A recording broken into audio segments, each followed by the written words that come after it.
തുടർ ഭരണം ആകാമോ? L D എഫിൻ്റെ 2 ടേമായി 3ാമത്തെ ടേമിലേക്ക് പോകാമോ? ഈ ചോദ്യം എന്ന് ഏറ്റവും കൂടുതൽ ചോദിക്കുന്നത് സി പി എമ്മിൻ്റെ സഖാക്കളാണ്, സി പി ഐയുടെ സഖാക്കളാണ്. സി പി ഐയുടെ ജില്ലാ സമ്മേളനങ്ങളിൽ വലിയ ചർച്ച നടന്നു. തുടർ ഭരണം പാടില്ല. സി പി എം സമ്മേളനങ്ങളിൽ അത്ര പരസ്യമായി നടന്നിട്ടില്ല. എന്നാലും സഖാക്കളുടെ ഇടയിൽ അങ്ങനെ ഒരു ചിന്ത കിടപ്പുണ്ട്. സുഭാഷിതം ഡിജിറ്റൽ ചാനലിലേക്ക് വേണ്ടി എല്ലാവർക്കും സ്വാഗതം. ഞാനിതിൻ്റെ ഫൗണ്ടറും സിഇഒയുമായിട്ടുള്ള ഡോക്ടർ സുഭാഷ് ചന്ദ്രബോസ്. ഈ ചാനൽ എല്ലാവരും സബ്സ്ക്രൈബ് ചെയ്യുക, പരമാവധി സംഭാവനകൾ അയച്ചു തരിക, പരസ്യങ്ങൾ നൽകുക, കമൻറ്റ് ചെയ്യുക, ലൈക്ക് ചെയ്യുക, ഷെയർ ചെയ്യുക. തുടർ ഭരണം ആവശ്യമുണ്ടോ ഇല്ലയോ എന്നുള്ളതാണ് ചോദ്യം. 2 വിഷയങ്ങളാണ് ഇതിനകത്ത് സുഭാഷിതം ടീമിന് പറയാനുള്ളത്. ഒന്ന്, തുടർച്ചയായ ഒരു ഭരണകൂടം വരുമ്പോൾ ആ ഭരണകൂടം നയിക്കുന്ന പാർട്ടികൾ ആരായാലും പാർട്ടികൾക്ക് ആദർശം കൂടെ നഷ്ടപ്പെട്ടു പോയാൽ ആ ഭരണങ്ങളിൽ തീർച്ചയായിട്ടും ഭരണം ദുഷിക്കും. പശ്ചിമ ബംഗാളിൽ 35 വർഷത്തോളം ഇടതുപക്ഷം ഭരിച്ചു. എന്താണ് അവിടുത്തെ ജിയോ പൊളിറ്റിക്സ് എന്ന് നമ്മൾ മനസ്സിലാക്കിയതാണ്. അവസാനം ഇന്ന് കേരളത്തിലെ ബറോട്ട അടിക്കുന്ന സ്ഥലങ്ങളിൽ വരെ ഏരിയ സെക്രട്ടറിമാർ വരെ വന്ന് ജോലി ചെയ്യുന്നൊരു ഗതികേടിലേക്ക് പോയിട്ടുണ്ട്. എന്തായാലും കേരളത്തിന് അങ്ങനെ ഒരു ഗതികേട് വരത്തില്ല. ഇവിടെ നിന്ന് ഒരു ഏരിയ സെക്രട്ടറിക്കും പുറത്ത് പോയി, അല്ലെങ്കിൽ ഒരു പാർട്ടി ലോക്കൽ സെക്രട്ടറിക്കും പുറത്ത് പോയി ജോലി ചെയ്യേണ്ടി വരത്തില്ല, ബറോട്ടയൊന്നും അടിക്കേണ്ടി വരത്തില്ല, ടയർ കമ്പനിയിലൊന്നും പോകേണ്ടി വരത്തില്ല. കാരണം ഇവിടെ മറ്റൊരു രീതിയിലുള്ള ഒരു പാർട്ടിയാണ് ഇവിടുത്തെ ഘടന EMS ഒക്കെ കൂടി ഉണ്ടാക്കി വച്ചിരിക്കുന്നത്. കാരണം സഹകരണ സംഘം മുതൽ പള്ളി കമ്മിറ്റി മുതൽ അമ്പല കമ്മിറ്റി മുതൽ റെസിഡൻസ് അസോസിയേഷൻ മുതൽ ചെറിയ ചെറിയ വരുമാനമുണ്ടാകുന്ന രീതിയിലേക്ക് എല്ലാവരെയും കണക്ട് ചെയ്തിട്ടുണ്ട്. ഇപ്പോൾ ഒരു ലോക്കൽ നേതാവിനെ എടുത്തു കഴിഞ്ഞാൽ അയാൾ വരുമാനമുണ്ടാകുന്ന സ്ഥലങ്ങളിലൊക്കെ അവരുണ്ട്. അപ്പോൾ അതുകൊണ്ട് തന്നെ അത്യാവശ്യം പൈസയും വരുമാനമൊക്കെ പിന്നെ ജനങ്ങളിൽ നിന്ന് പിരിക്കാൻ പറ്റും. ജനങ്ങൾ സംഭാവന കൊടുക്കുന്നവരാണ്, നല്ല രീതിയിൽ പിരിക്കാൻ പറ്റും. അപ്പോൾ അതുകൊണ്ട് വേറൊരു രാഷ്ട്രീയമാണ്. അതുകൊണ്ട് ഇവിടെ നിന്ന് ആരും ബറോട്ട അടിക്കാനൊന്നും പോകില്ല. പക്ഷേ തുടർ ഭരണം വന്നാൽ, ഞാനൊരു 80കൾക്ക് മുമ്പോട്ടുള്ള LDF CPM ആയിരുന്നെങ്കിൽ തുടർ ഭരണം വന്നാലും കുഴപ്പമില്ല. കാരണം അവർ കുറേ കൂടി മെച്ചപ്പെട്ടതായിരുന്നു പാർട്ടി. ഇന്ന് പക്ഷേ അങ്ങനല്ല. ഇപ്പോൾ ഭരണത്തിൽ തന്നെ എന്തോരം പ്രതിസന്ധിയാണ്. ഓണത്തിന് മാത്രം 19,000 കോടി രൂപ എടുത്താൽ മാത്രമേ പറ്റൂ. 11,000 കോടി രൂപയെ കയ്യിലുള്ളൂ. അതും കേന്ദ്ര ഗവൺമെൻറ്റിനോട് പല ന്യായങ്ങൾ പറഞ്ഞ് 11,000 കോടി കടം വാങ്ങിക്കണം. ബാക്കിയാണ് എന്നാലും വേണം 12,000, ബാക്കി വേണം 7,000 കോടി രൂപ. ഈ പൈസ ഉണ്ടാക്കുന്നത് എവിടെ നിന്നായിരിക്കും? അങ്കണവാടിക്കാർ, അല്ലെങ്കിൽ ആശാ വർക്കേഴ്സ്, അല്ലെങ്കിൽ കെട്ടിട നിർമ്മാണ തൊഴിലാളികൾ, അല്ലെങ്കിൽ KSF തുടങ്ങിയിട്ടുള്ള ക്ഷേമ പെൻഷനുകളിലും ബാങ്കുകളിലും കിടക്കുന്ന പൈസ വലിച്ചിട്ടായിരിക്കും ഇതൊക്കെ ചെയ്യാൻ പോകുന്നത്. അപ്പോൾ അവിടെ കൊടുക്കാൻ പറ്റില്ല. 15 മാസത്തോളമായി കെട്ടിട നിർമ്മാണ തൊഴിലാളികൾക്ക് ക്ഷേമനിധി കൊടുത്തിട്ട് അവരടയ്ക്കുന്ന പൈസയാണെന്നേ.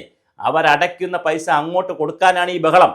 പക്ഷെ കൊടുത്തിട്ടില്ല. ഇപ്പോൾ 1 മാസത്തെ കൊടുക്കുമെന്ന് പറയുന്നു. എന്താ കാര്യം? ബാക്കി പണം സർക്കാർ കൊണ്ടുപോകും. അതിൽ നിന്നൊക്കെ അങ്ങോട്ടും ഇങ്ങോട്ടൊക്കെ പിൻവലിക്കും. ഗുരുവായൂർ ദേവസ്വത്തിൽ നിന്ന് പൈസ പിൻവലിച്ചിട്ടുണ്ട്. യൂണിവേഴ്സിറ്റികളുടെ റിസർവ് മണി 10 കോടി 20 കോടിയൊക്കെ പിൻവലിച്ചിട്ടുണ്ട്. അങ്ങനെ എവിടെയെങ്കിലുമൊക്കെ പൈസ ആരെങ്കിലുമൊക്കെ സ്വരൂപിച്ച് വെച്ചിട്ട് അതെല്ലാം പിൻവലിച്ച് ഓണമൊക്കെ ക്ഷേമമായിട്ട് പോകും. പക്ഷേ എല്ലാവരെയും പ്രതിസന്ധിയിലേക്ക് കൊണ്ടുപോകും. 40 ലക്ഷം തൊഴിലില്ലാതെ നിൽക്കുന്നു. ഇവിടുത്തെ പരിസ്ഥിതി, കാലാവസ്ഥ എല്ലാം പ്രതിസന്ധി നിൽക്കുന്നൊരു കാലത്താണ്. ഇനിയും ഒരു തുടർ ഭരണം വന്നാൽ എങ്ങനെ ഇരിക്കുമെന്ന് നമുക്കറിയില്ല. തീർച്ചയായിട്ടും അത് ഗൗരവമായി ചർച്ച ചെയ്യുന്നത് ഇടതുപക്ഷ ഫോൾഡറുകളിലാണ് എന്നുള്ളത് ഒരു ആശയ്ക്ക് മതകൾ നൽകുന്നതാണ്. ജനാധിപത്യമാകുമ്പോൾ ശക്തമായ പ്രതിപക്ഷവും ഇടവിട്ടിടവിട്ടുള്ള ഭരണമൊക്കെ ആവശ്യമുണ്ട്. കുറച്ചു കാലം ഭരിക്കുക, പിന്നെ പ്രതിപക്ഷത്തിരിക്കണം.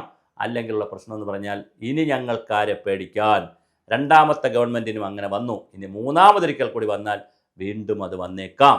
തുടർച്ചയായ അധികാരം കൈകാര്യം ചെയ്യുന്നവർ നമ്മുടെ മധുരം കഴിക്കുന്നത് പോലെയാണ്. പിന്നെ തിരിഞ്ഞു നോക്കുകയില്ല. ഒരു ലഹരിയാണ് അധികാരം.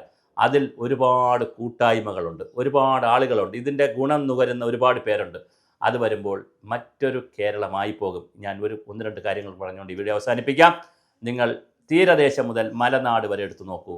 ഒരു മധ്യവർഗമാണ്, അതായത് ഒരു ഇടനിലക്കാരായിട്ടുള്ള മധ്യവർഗമാണ് കേരളത്തെ നയിക്കുന്നത്. അവരാണ് ചിന്തിക്കുന്നത്, അവരാണ് ചാനലുകൾ ചർച്ചയിൽ വരുന്നത്, അവരാണ് മുഴുവൻ നിയന്ത്രിക്കുന്നത്. എന്നാൽ നിങ്ങൾ തീരദേശം എടുത്തു നോക്കൂ. എത്ര വറുതിയിലും പട്ടിണിയിലുമാണ് മത്സ്യത്തൊഴിലാളികൾ. ഇനി നമുക്ക് കയറെടുത്ത് നോക്കൂ, കൈത്തറി എടുത്ത് നോക്കൂ, കശുവണ്ടി എടുത്ത് നോക്കൂ, പരമ്പരാഗത വ്യവസായം എല്ലാം നിങ്ങൾ എടുത്തു നോക്കൂ. വലിയ ബുദ്ധിമുട്ടാണ്. നെൽകർഷകരുടെ കാര്യമെടുക്കൂ, കേരക്കർഷകരുടെ കാര്യമെടുക്കൂ, എല്ലാം പ്രതിസന്ധിയിലാണ്. ആദിവാസികളുടെ പ്രശ്നമെടുക്കൂ. ഇനി ക്ഷേമനിധി കിട്ടുന്ന 31 ക്ഷേമനിധികളിൽ 16 ക്ഷേമനിധികളിലും അവരടച്ച പൈസ, സർക്കാരിലേക്ക് അടച്ച പൈസ അവർക്ക് കിട്ടാതെ ഒരുപാട് പേർ മരിച്ചു പോകുന്നു. ഒരുപാട് പേരാണ് മരിച്ചു പോകുന്നത്. അപ്പോൾ അതുകൊണ്ട് വലിയ പ്രതിസന്ധിയാണുള്ളത്. ഈ പ്രതിസന്ധി കണക്കാക്കാതെയാണ് നമ്മൾ കേരളം നന്നായി പോകുന്നു എന്ന് പറയുന്നത്. 1 ലക്ഷം കോടി രൂപ വിദേശത്ത് നിന്ന് വരുന്നു. അത് വെച്ചുകൊണ്ടുള്ളൊരു അമ്മാനമാട്ടമാണ് നമ്മൾ നടത്തുന്നത്. സർക്കാർ 2 കാര്യമേ ചെയ്യുന്നുള്ളൂ. 1 ലോട്ടറി നടത്തുന്നു, 2 മദ്യം കാര്യമായി വിൽക്കുന്നു. ഞാൻ ചോദിക്കട്ടെ, ഇന്ത്യയിലേതെങ്കിലും ഒരു സംസ്ഥാനത്ത്, ഞാനിത് ആധികാരികമായി സഖാക്കളോടാണ് ചോദിക്കുന്നത്, ഇന്ത്യയിലേതെങ്കിലും ഒരു സംസ്ഥാനത്ത് രാവിലെ കുറച്ച് പേരെങ്കിലും പാടത്ത് പോകാതെ പണിയെടുക്കാൻ പോകാത്തൊരു സംസ്ഥാനം കാണാമോ? കുറച്ച് പേരെങ്കിലും ഫാക്ടറി പോകാത്തൊരു സംസ്ഥാനം കാണുമോ? കുറച്ച് പേരെങ്കിലും ഫാക്ടറി പോകും, കുറച്ച് പേരെങ്കിലും പാടത്ത് പോകും, കുറച്ച് പേര് പറമ്പിൽ പോകും. ഇവിടെ എത്ര പേർക്ക് അഭിമാനപൂർവ്വം അങ്ങനെ പോകാൻ പറ്റുന്നു? ഇവിടെ എത്ര ഫാക്ടറി ഉണ്ട്? ഒരു ഫാക്ടറിയും ഇല്ല. വളരെ കുറച്ച് കെൽട്രോൺ പോലുള്ള വളരെ കുറച്ച് സ്ഥാപനങ്ങൾ ഒഴിച്ചാൽ കേരളത്തിൽ ഫാക്ടറികൾ എവിടെ? വ്യവസായം എവിടെ? തൊഴിൽ സംരംഭങ്ങൾ എവിടെ? കാർഷിക വിളകൾ എവിടെ? കർഷകരായിട്ടുള്ള ആളുകൾ എവിടെ? എന്തേ പുതിയ തലമുറ സൊമാറ്റോയ്ക്ക് പോകുന്നത് പോലെ കൃഷിയിലേക്ക് വരുന്നില്ല, വ്യവസായത്തിലേക്ക് വരുന്നില്ല? ഇതൊക്കെ വളരെ ഗൗരവതരമായ വിഷയമാണ്. അതുപോലെ തന്നെ സിഗരറ്റ് നിരോധിച്ചില്ല. സിഗരറ്റിൻ്റെ ഉപഭോഗം കുറഞ്ഞപ്പോൾ മയക്കുമരുന്നിൻ്റെ ഉപഭോഗം കൂടി. മദ്യത്തിൻ്റെ ഉപഭോഗം കുറഞ്ഞപ്പോൾ കള്ളവാറ്റ് നേരത്തെ വന്ന് ഇപ്പോൾ മദ്യം കിട്ടുന്നതുകൊണ്ട് അതില്ല, കള്ളവാറ്റില്ല. ഇങ്ങനെ ഓരോ തരത്തിൽ സമൂഹം പോയിക്കൊണ്ടിരിക്കുന്നു. അതുകൊണ്ട് തന്നെ അപ്പോഴൊക്കെ നമ്മുടെ പരിസ്ഥിതിയെ നമുക്ക് വേണ്ട, മാലിന്യത്തിന് നിറയ്ക്കുന്ന നാടാണ്, ഒരുപാട് പ്രതിസന്ധികളാണ്. അതുകൊണ്ടൊരു മൂന്നാം തുടർ ഭരണം വന്നാൽ തീർച്ചയായിട്ടും ഈ ദുഷിച്ച് പോകുന്ന പാർട്ടി സംവിധാനങ്ങളിൽ, കോർപ്പറേറ്റ് വൽക്കരിക്കപ്പെട്ടുകൊണ്ടിരിക്കുന്ന പാർട്ടി സംവിധാനങ്ങളിൽ, ചങ്ങാത്ത മുതലാളിത്തത്തിൻ്റെ പുതിയ രൂപങ്ങൾ കാണുന്ന പാർട്ടി സംവിധാനങ്ങളിൽ, ഏത് പാർട്ടിയായാലും സംവിധാനങ്ങളിൽ തുടർ ഭരണങ്ങൾ ആപത്ത് തന്നെയായിരിക്കും. അത് ഒരു പാർട്ടിയോടോ ഒരു മുന്നണിയോടോ ഉള്ള എതിർപ്പല്ല, അതാണ് ജനാധിപത്യത്തിൻ്റെ ശക്തി. അതുകൊണ്ട് തന്നെ കേരളത്തിലെ ജിയോ പൊളിറ്റിക്സ് പരിശോധിക്കുമ്പോൾ തുടർ ഭരണം കേരളത്തിന് ഗുണകരമല്ല എന്നുള്ളതാണ് നമ്മളുടെ വിലയിരുത്തൽ. ഇനി ജനങ്ങൾ തീരുമാനിക്കട്ടെ, അവർക്ക് ഇഷ്ടമുള്ളവർക്ക് അവർ വോട്ട് ചെയ്യട്ടെ. 3 മുന്നണിയായിട്ട് നിൽക്കുന്നു. ഇടത് മുന്നണിയുണ്ട്, വലത് മുന്നണിയുണ്ട്, പിന്നെ BJPയുടെ NDA മുന്നണിയുണ്ട്. ആരാണോ വോട്ട് ചെയ്യുന്നത്, ജനങ്ങൾ വോട്ട് ചെയ്യുന്നവർ വരട്ടെ.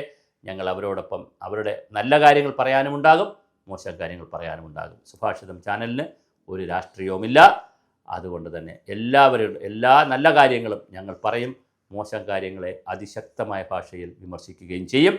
എല്ലാവർക്കും ഈ ചാനലിലേക്ക് ഒരിക്കൽ കൂടി സ്വാഗതം. നന്ദി.